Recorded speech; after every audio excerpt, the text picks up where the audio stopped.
Welcome, everyone, to the 30-minute Midas touch from beautiful Dyersburg, Tennessee at the Herb Welsh WrestlePlex. Now, here is, pound for pound and inch for inch, the best of the best in professional wrestling today. A wrestling genius worth his weight in gold. The Golden Boy, Greg Anthony. Welcome, one and all, to the 7th episode of the 30-minute Midas touch. I am your host, the Golden Boy, Greg Anthony, and with me as always is my co-host, the modern-day Maharaja, Mark Tipton. Thank you for that introduction. I don't know if I quite measure up to the standards of a Maharaja, but I do appreciate the introduction. And it's always good to be with you here on the 30-minute Midas Touch podcast. I always look forward to speaking about the subjects that we have every week. Although this one, there is a little trepidation with this one. This is a subject that I think hits near and dear to personally to both of us. And I think it's something that is understood by everyone, whether you're a fan or a participant, a wrestler in professional wrestling. You have encountered what is known, what I refer to, and I believe you go along, is a 4-letter word in the world of professional wrestling. And yes, we're talking about the F word, but not that F word. The 4-letter word we're talking about is the word fake, F-A-K-E. It's one that comes up often around and is directed at fans and wrestlers alike. It's an insult often hurled at you that you have to deal with. And I'd like to let you begin your comments on this. Yeah, absolutely. I mean, the word fake has been... It's just one of those things that it comes with the territory. But it does incite a very strong emotion within wrestlers and wrestling fans. And it's because fake is a derogatory term. It is, anytime it's used when describing professional wrestling, it is meant as an insult. It is meant to demean or to diminish whatever accomplishment, whatever athletic ability, whatever, entertainment value, whatever professional wrestling has to offer, it is meant to hurt professional wrestling. Of course, being a professional wrestler for 20 years, I get it quite a bit. Oh, you do that fake stuff, or you're a fake professional wrestler, or whatever it may be. And you have to learn how to deal with that in a professional manner, but at the same time, you have to learn to draw a line in the sand as well. Over the last, my entire career, I've kind of felt this way, but especially over the last, few years, I've definitely had a different outlook on this. But it's basically like, when someone says, that stuff's fake, right? And I usually come back with, fake to who?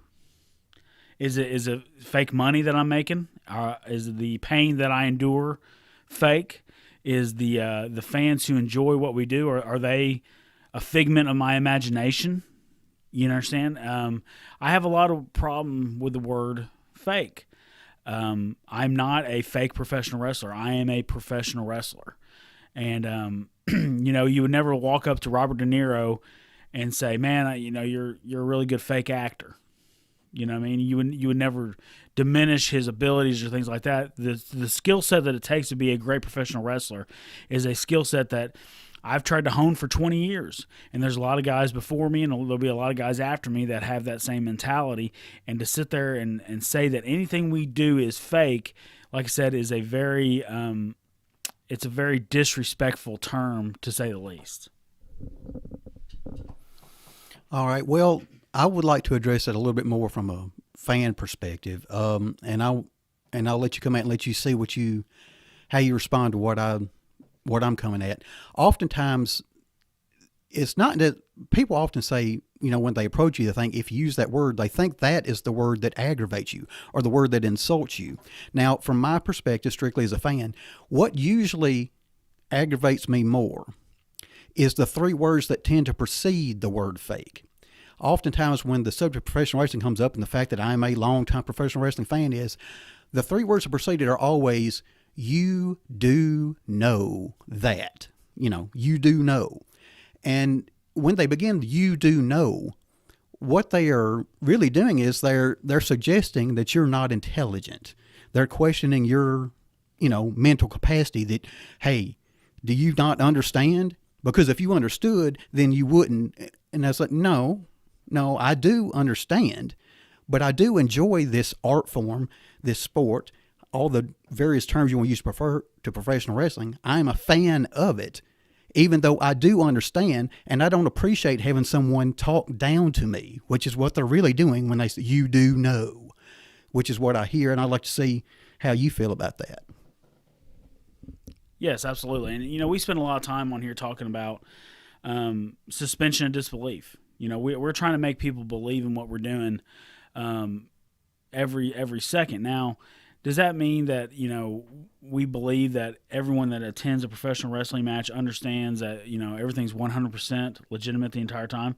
Of course not. We're looking for those visceral, knee-jerk, emotional reactions. You understand? Where they, in that split second or whatever the moment may be, they forget that they're watching a wrestling event, and they're so enthralled with the love of this one person, the hate of this person, whatever it may be, that they have that belief.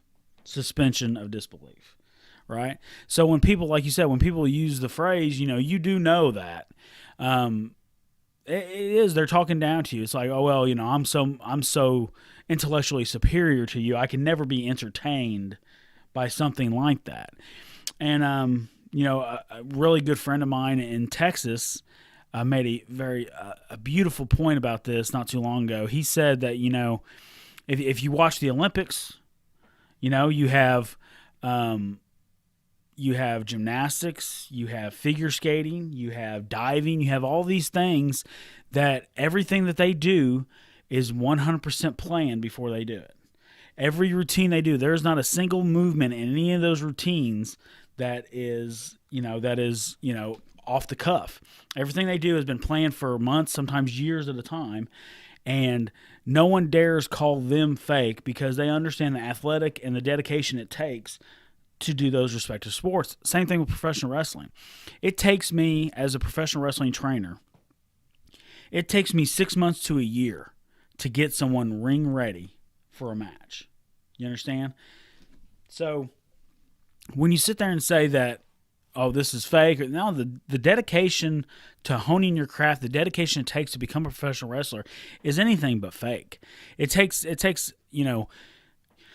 a lot of effort, and a lot of effort that most people don't even dare to try, because 9 out of 10 people that actually follow through and come train one day with me, 9 out of 10 of those people will never come back because they can't handle it. And to tell you the truth, I've said this before. The first time I ever took a bump in a wrestling ring, I thought, what the fuck have I gotten myself into? You know what I mean? Because it hurt. My family told me my whole life that wrestling was fake. You know what I mean? That, wrestling was fake. Hey, this is a show. Enjoy it. Blah blah blah. So when I got in a wrestling ring, I was thinking it was going to be like a trampoline.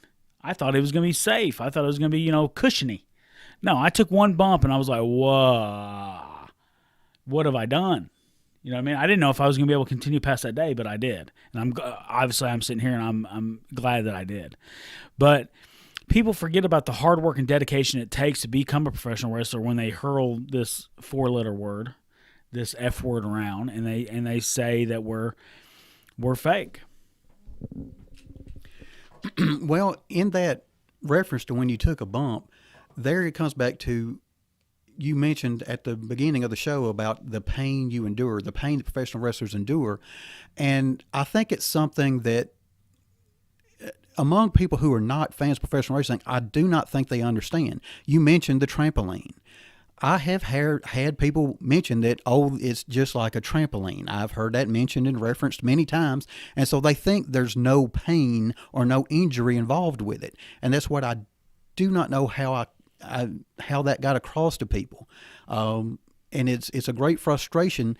And to me, it diminishes, it's an insult to those of you who get into the ring because you all experience a great deal of pain in preparation to get in the ring to begin with, and B, once you do your performance. We've seen many injuries in the ring, and I'll let you go on that a little bit. Yeah, absolutely. I mean, the pain, I'm 39 years old. I'll be 40 in June, but I don't get out of bed like a 39-year-old should get out of bed. You understand? I hurt every day, and I'm not complaining. I'm not sitting here trying to get anyone's sympathy, but it is the nature of the beast. You understand? Like I understood very early on in professional wrestling. Hey, this is what it is. You know, we did a training camp with Dr. Tom Pritchard, and I was probably 20 years old at the time, and Dr. Tom was 42, 43, somewhere in there, and he said, you know, I'm 43 years old, and I feel every bump that I ever took in professional wrestling, right? And I'm 20 years old, and I'm 20 years old, I'm thinking, what the hell are you talking about, Dr. Tom? You know what I mean? Like it didn't compute in my mind what he was talking about at the time, but when I got in my 30s, and the later I got, I completely understand everything he ever said, because the older you get, you realize there is such a thing as what we call a bump card. And the bump card is basically the theory that, you know, everyone's got X amount of bumps that they can take in their careers. And once that bump card is full, you're done. And there's nothing you or God can do about it. You understand? So the bump card is a very real thing. And when people use the word fake, you know, they're diminishing the fact that people are giving their lives and their livelihoods for this form of art and entertainment and sport. You know, I would never regret a single thing I've ever done in professional wrestling, because I love it so much, and it's brought me to where I am today. But yeah, I've hyperextended both my elbows. I have trouble lifting things now, extending my elbow. I can't extend either one of my elbows fully anymore. My knees, you know, when I was 21, 22 years old, they wanted to do double knee surgery on me and go scope out both my knees, which isn't a major surgery, but for a 22-year-old, that's, you know, you're not supposed to have scopes done when you're 22, right? I never had that done, though, so I've constantly hurt my knees and just let it heal on their own and kept wrestling. So eventually one day I'm going to have knee surgeries. I'm going to have knee replacements probably, and eventually that day is going to come. My neck and my back actually have been some of the better things, because I always bumped flat. You know, that's always been like a big thing for me, is laying flat on everything. I'm not taking any brain busters or anything, you know, overtly dangerous, you know. So my neck and my back, I had some lower back issues as far as sciatica and things like that, with my leg going numb. And eventually I got DDP yoga and kind of worked out some of those kinks, and that's what I kind of do to keep myself, ready for the ring. But, you know, a lot of people don't understand these things. To them, it's just, they go out there and they like you said, we were talking about the trampoline part. How many times have you heard someone say, they got that big spring under the ring that helps? Well, first of all, rings don't have that anymore. They haven't had that in, you know, many, many years. But, you know, I understand what you're talking about. But that spring does not constitute the same of metal and wood that you land on with very little padding. And I challenge anyone that thinks that they can handle professional wrestling training to contact the Pro Wrestling Mid-South Academy, and we can set you up a time to come up here and bump around, and we can show you what it's all about. Well, as I heard you kind of describe the injuries and the various, you know, difficulties you've encountered as a result of professional racing, one of the images that came to my mind was, I'm a long-time admirer of Mick Foley. And from time to time, now he is, but I'm sure someone listening to this will say, hey, he's a worst-case scenario, and he is, because of the dramatically dangerous things he's done throughout his career, but he is someone who clearly loved professional wrestling and wanted to be a part of it, and he thought this is what he needed to do to succeed in it. But even when he makes appearances on television from time to time, watching the labored way in which he walks to the ring, it is somewhat painful to watch. And occasionally I think, you know, my watching professional wrestling, my love of it, I encouraged him to endure this. He did it of his own free will, which I understand. But when you see the physical manifestation of the consequences of what he's done, it does give you a moment to pause. And would you like to comment on that? Yeah, absolutely. The two matches that I credit and or blame with me becoming a professional wrestler are 1 Flair, Steamboat, 2 out of 3 falls from the Clash.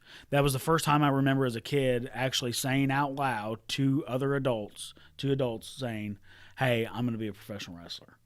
I have to make people feel the way that those two just made me feel. The other match is Undertaker, Mankind, Hell in a Cell.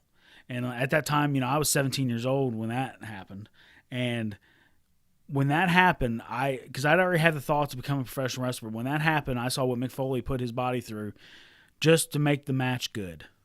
You know what I mean? No, it was no more than that. Just he didn't want to stink up the joint with, you know, the Undertaker and Shawn Michaels that set the bar so high for a Hell in a Cell match. He didn't want to stink up the joint so bad that he was willing to do that to his body for the fans and for that match. If I was going to become a professional wrestler, then I was going to care as much as Mick Foley did. Obviously, that didn't mean I want to get thrown off a 20-foot structure. You know, I don't want to do all the things he did, but I have to love professional wrestling in the amount that he did. So that was one of the things. And you talk about the way he labored getting to the ring and stuff like that. Even today, you know, not long ago, we lost, you know, a dear member of the Pro Wrestling Mid-South family, and especially in this area, in Tracy Smothers. And Tracy Smothers was like that too. He had beat up his body so much that he had that visible limp and that visible way that he walked and stuff like that. And still, he went out there and wrestled to the best of his ability up until the point he physically could not do it anymore with the cancer and things like that. But he went out there and bumped better than 90% of the guys, even with all the injuries and stuff like that. And that's what I'm talking about. When people say the word fake, they're disrespecting a guy like Tracy Smothers, who literally gave his life to professional wrestling. And that's what hurts a lot of us the most, is that you don't understand the time and effort that goes into something like this, and the brotherhood and things like that. We've now the brotherhood, we'll get to that some other brotherhood that we have with some guys, not all the guys, but when you actually are really close to somebody you've actually been in the ring with, and someone that's taught you the ways and the means of professional wrestling, those kind of words they cut you deep. Well, I certainly understand that, and it is something to make those sacrifices, and not having those sacrifices recognized or appreciated, in some cases even by people who are fans of pro wrestling. One thing that struck me, and I kind of want to guide the conversation back in another direction. At the very beginning of the show, you mentioned something about how your viewpoint on this had changed over time, kind of, you know, evolved, I guess would be the word I'd want to use. And what I'd like to do is I'd like to come back to that point and see if you could describe for us, in what way has your viewpoint evolved on this? When I said that, I was referring to my heart issues. For, you know, Mark Tipton knows, but, you know, a lot of you may not know, but, you know, 3 years ago, 2017, at the age of 36, I had major heart surgery. And I had 3 blockages. I had 2 70% blockages in my heart, and I had a 90% blockage in my widowmaker. And obviously it was a scary time for everybody. I was basically born with no right arteries. I just have left arteries in my heart.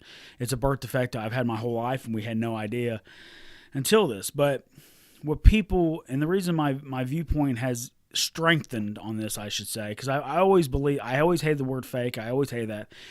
But the reason that is strengthened even more now is because of my faith. Because when that happened, you know, I felt the power of prayer. You know, and that's going to sound corny to a lot of people, but I actually, you know, people were praying for me all over the country, all over the world. And for me to have a safe thing, and it kind of led me to God. It really did. And what happened was I really started to think about these things, and the word coincidence is something that, you know, I just don't believe in coincidence that much anymore. Like, I believe there's a reason for everything under heaven, as the Bible says. And to me, I believe God used professional wrestling to save my life. So when people say that it's fake or that it's a fraud or it's this and that, it bothers me a lot, because the doctors sat there and told me that if I wouldn't have played basketball all through school, and I wouldn't have started wrestling when I was 18 years old and wrestled for, at that point, 17, 18 years, and kept myself in such cardiovascular condition and strengthened my heart to the point that it was, then this thing that I was born with could have killed me in my 20s. Which means I wouldn't have got married, which means I wouldn't have had my kids, which means no NWA national champion, no nothing. You understand? So this thing that we're talking about, when people say fake, well, fake to who? Because it's not fake to me. Because I believe, I said for years before all this happened, I had said, I was put on this earth to be a professional wrestler. And I said it really just because I thought it was cool. It was a cool thing to say. Now, I really believed it. I thought I was, I'm here to be a professional wrestler, but I didn't understand why. And I really believe that God put me on this earth to be a professional wrestler, to save my life so I could minister to people through my wrestling. And I know that sounds kind of weird to people, and people may not understand that. And I'm not here to sway you in any different way. I'm just telling you what my life and my story has been. You understand? Because I was originally born in Southern Illinois, and in Southern Illinois, yeah, there's independent wrestling companies, but they're not as prevalent as they are in West Tennessee, like we talked about, right? And somehow I ended up in the weekly wrestling independent promotion capital of the world, where if I loved professional wrestling, there was almost no way, shape, or form that I was not going to be a professional wrestler around this area, right? So that's one thing. Another thing you have to think about is too, like,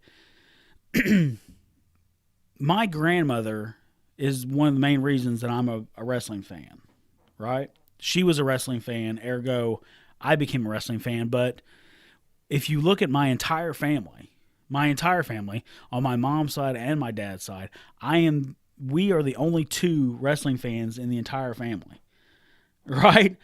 So think about this. What if God made her a wrestling fan, in 1950 whatever, or 1948, I think, or something like that, 1948 whatever, knowing that she would have a grandson one day that would have a heart condition, and this was the path that needed to be sown, I guess. So yeah, when we talk about the word fake and phony and fraud, and you're trying to use that to describe professional wrestling, I can't think of any words that are any further away from professional wrestling for me than those words. You understand? Because to me, it is the realest thing that I have. It is the best thing in our lives, because it saved my life. It saved my life spiritually. It saved it physically. I've made so many people that I consider family, because of it. So for me, things have changed a lot over the last 3 or 4 years, but that's the biggest one, because I understand how intricate it can be. Well, first of all, I think, and I hope everyone listening appreciates how profound an impact professional wrestling's had on your life and how personal it is to you. And I hope that folks who are not necessarily fans of professional wrestling come to understand is why sometimes when that word is bandied about, there is a strong reaction that sometimes follows from the person it's leveled at. It's to many people, it's more than just a show that you watch once a week. It is something that is a big part of their lives.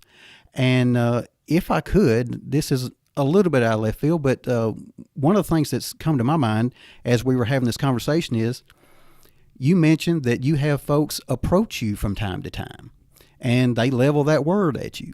And in all honesty, as a fan, when the subject comes up, I have that word leveled at me. And sometimes I don't handle it as well as I would like to. And so I need to work on handling it better. And so I would like to just, if you would, talk about how you handle it, and if you have any advice on how any of our listeners should handle it when it's leveled at them. Yeah, like I said, I have a very strong reaction now to it, like especially I've had trainees who it's their first day and say, I know people say it's fake, but I want to see that, and I cut them off immediately. That is the wrong word. Never use that word ever again, because you're going to realize very, very quickly, very, very soon, how not fake it is. You understand? Like, people understand, like, I've played every sport. You understand? Like, I played sports all through school and stuff like that, and I played every sport, and wrestling is by far the toughest physical thing that I've ever done. When we get hit, unlike in football, we don't have pads, and we get hit just as hard in some instances than in football and things like that. So people need to realize that. So when people, especially one of my uncles, believe this or not, one of my uncles, I'm not very close with him, but I mean, we were talking one day back and forth, and he was talking about how much he loved the UFC, or he loved this, or he loved that, and he said, yeah, I like this UFC. I understand you do that fake wrestling stuff, and he wasn't meaning it as derogatory as he was saying it, but to me, it was the ultimate insult. And I let it go about 2 or 3 times, but the third time that he said fake wrestling in lieu of when he was talking about UFC and stuff like that, I just lost it, and I basically cussed him out, and we didn't talk for like a year. Like I said, we weren't close anyway, so it didn't really bother me that much. But I mean, it has to be, understood, especially, Bobby Eaton too. When I traveled with Bobby was very adamant. It's just rude. You know what I mean? You got to understand Bobby. That's how kind of Bobby looked at a lot of things sometimes. It's just rude. You know what I mean? Would you go up to anyone in any walk of life and tell them that their profession is fake, no matter what it is? You know what I mean? Like, it's just a rude way to handle yourself in general. And like, I'm thick-skinned. You know what I mean? It's not like I go cry in a corner every time someone says the word fake to me. But like, I get kind of hot now. It's like, yeah, come to train and see how fake it is. Let's see how good you do when you do 100 squat bumps, in one day. Let's see how well you can do 100 flatbacks like that. Let's see if your mouth can even form the word to say fake after you've done that many squat bumps.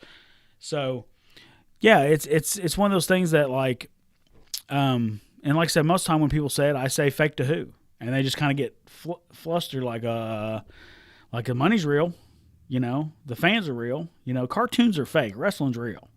You know what I mean? Like, what more do you want? I don't know how people can think this is an okay thing to say, especially to a professional wrestler, like someone that actually makes a living doing what they love. Meanwhile, they're going to a factory that they hate every day, and have no control over their lives whatsoever, and they're going to call me and my profession and my life fake. I think it's completely hypocritical. Yeah, I heard you reference the MMA crowd. Those are folks. Admittedly, I am not, nor shall I ever be, a tremendous fan of MMA. I admire what they do and respect what they do, but it's not my thing. So, on a somewhat lighter personal note, when Brock Lesnar went to the MMA, I took a great deal of pleasure and pride in seeing him become their UFC heavyweight champion, just so all those people could say, well, how's that fake professional wrestler doing in UFC? Yeah, CM Punk didn't help us very well, but no. But yeah, but Lesnar, and that was the thing too. Like, and Dana White was the worst one. I understand Dana White's perspective of we're trying to separate ourselves from WWE. We're trying to separate ourselves from the world of professional wrestling because we want to be viewed as this. I completely understand that, but he was very disrespectful, in my opinion, to professional wrestling in doing so. So every time he said, we're not WWE, we're not wrestling, we're this, we're that, and was completely, like I said, demoralizing to professional wrestling. Well, here's the thing. Brock Lesnar comes in. He loses his first MMA match, right? Brock Lesnar then wins his second MMA match. Brock Lesnar is 1-1. Brock Lesnar, in his third match, receives a UFC heavyweight title shot and wins the title. Now, if you're a legitimate sport, explain to me how Brock Lesnar is 1-1 and garners a title shot, right? You gave Brock Lesnar a title shot because guess what? Brock Lesnar was the biggest money-making thing that you had. And that's what wrestling's all about too, right? Is putting the guy who's going to make you the most money on top. So that's what happened. So for all the, talk about from Dana White saying we're not this, we're not that, he does the same shit that professional wrestling does. So I don't want to hear anyone say, well, MMA this, MMA that. The fact is, like I said, I respect MMA and what they do and the world in which they create. But don't come at us with, oh, MMA is so much better. Well, it may be better to you, but it's not professional wrestling. You're saying the professional wrestlers can't go to MMA. I'm saying MMA guys can't come to professional wrestling either, because it's a completely different world. And to be successful in our world, you have to have much better than a right hook. You understand? So, I get heated about that kind of thing too. What about you, Mark? It gets under my skin tremendously every time I hear it, and I guess. Time is drawing near on this. So I guess one of the things that partially insults me and probably insults you more than it even does me is you mentioned the word legitimate. It almost implies when I hear people speaking to me and using the fake, it's almost as though professional wrestling is somehow underhanded. Right. And that insults me tremendously. Yeah, like we're pulling the wool over people's eyes to sell our product, and that's not what we're doing at all. We have, if you want to go legitimate for legitimate, there are so many legitimate athletes that have, graced professional wrestling the entire time. We could do a whole nother episode, which we probably will at some point.